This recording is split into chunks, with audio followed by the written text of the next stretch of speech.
Brian Wright, Killer Bee Combat Sports Fitness Academy, Oakhurst, New Jersey. What am I talking about today? I am talking about something that is real.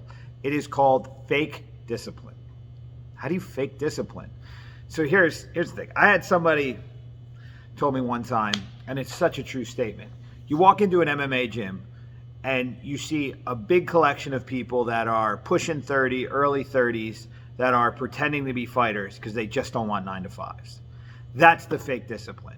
That you are lying to yourself about the reality of your choices, that you're living at home with your parents, you're talking about chasing a dream, and you use that as the excuse for not having any security, having crappy relationships, and having nothing besides the time you've got on the mat to really speak of.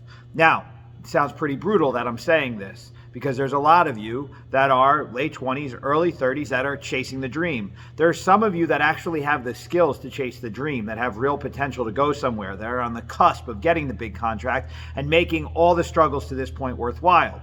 But the vast majority of you are living at home, making excuses because you simply don't want to work. So when I get an 18 or 19-year-old or even younger person comes to me and they say, what's the best thing for me to do? I say, go to school and get a job. I don't say train 18 hours a day. I don't say screw up your relationships, tell your parents to screw off while you're mooching off them, and come here and train, and wear all the cool stuff and get all the rounds in and act like you're going to be the future champ. The reality of it is that it takes a long time to develop the skill set to be a successful amateur. Then you become a pro, and it takes a long time for you to develop a resume that makes a big organization like UFC or Bellator give you a contract.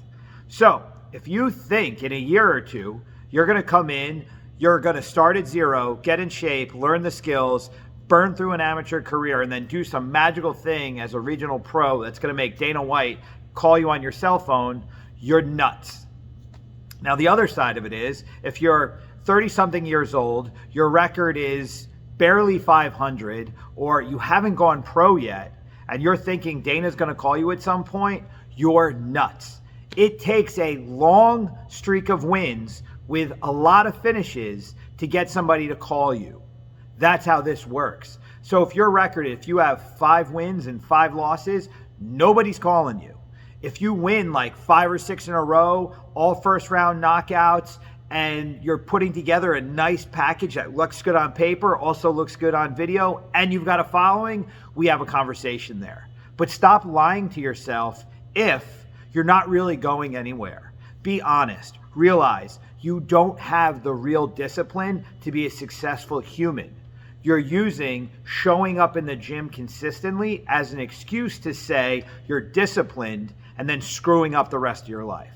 Your life is the most important thing. Your relationships, your ability to have security, your ability to have a future. These are the things that really matter. So if you come to Killer Bee, I'm not going to sit here and blow smoke up your butt and give you easy gimme fights and then throw you into a regional circuit, see where your natural ability tops out, and then say, oh, well, on to the next guy.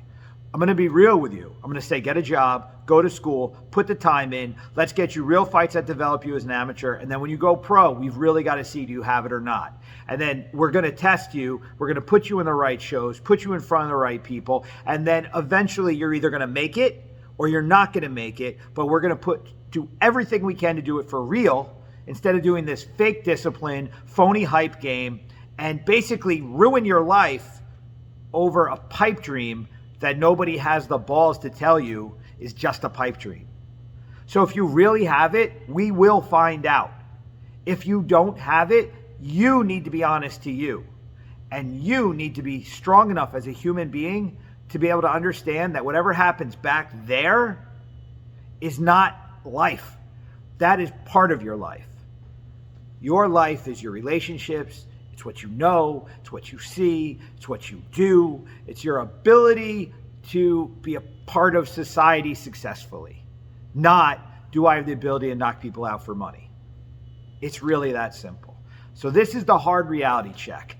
I'm bringing this to you in December of 2021, hoping that you'll open up your eyes and your mind to the reality of life going into 2022.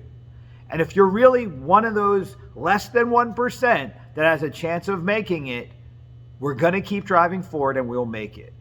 But those of you that are pretending, please stop. Recognize who you are and what you are. Use this to benefit your life, not as an excuse to wreck your life. Wake up, be real about your situation, stop mooching off your parents, stop not working or going to school, or slacking off in all these areas and blowing up your life because of the dream idea of UFC champ, even though your record sucks, you're not that good, and the reality is no one's calling you. I know what the big shows are looking for. Ask me and I'll tell you if you've got what it takes or you're in that sitch. And quite honestly, you even can be really good, but you're just not part of what the brand is looking for at the moment. So it's the hard reality of the combat sport business. It's not about just being good. It's about being the total package. So stop ruining your life. Focus on being human first. Fighting is your job. It is not your life. It doesn't define you outside of here. Use this to advance your career and stop using fake discipline to justify blowing everything else up. I'm out. Peace. I truly do give a shit, and that's why I'm saying this. I'm not saying this because I'm trying to be a dick. I'm being real. I've been in this business going on 24 years for a reason. It's because I've been very real about it, and I know what the fuck I'm talking about. Later.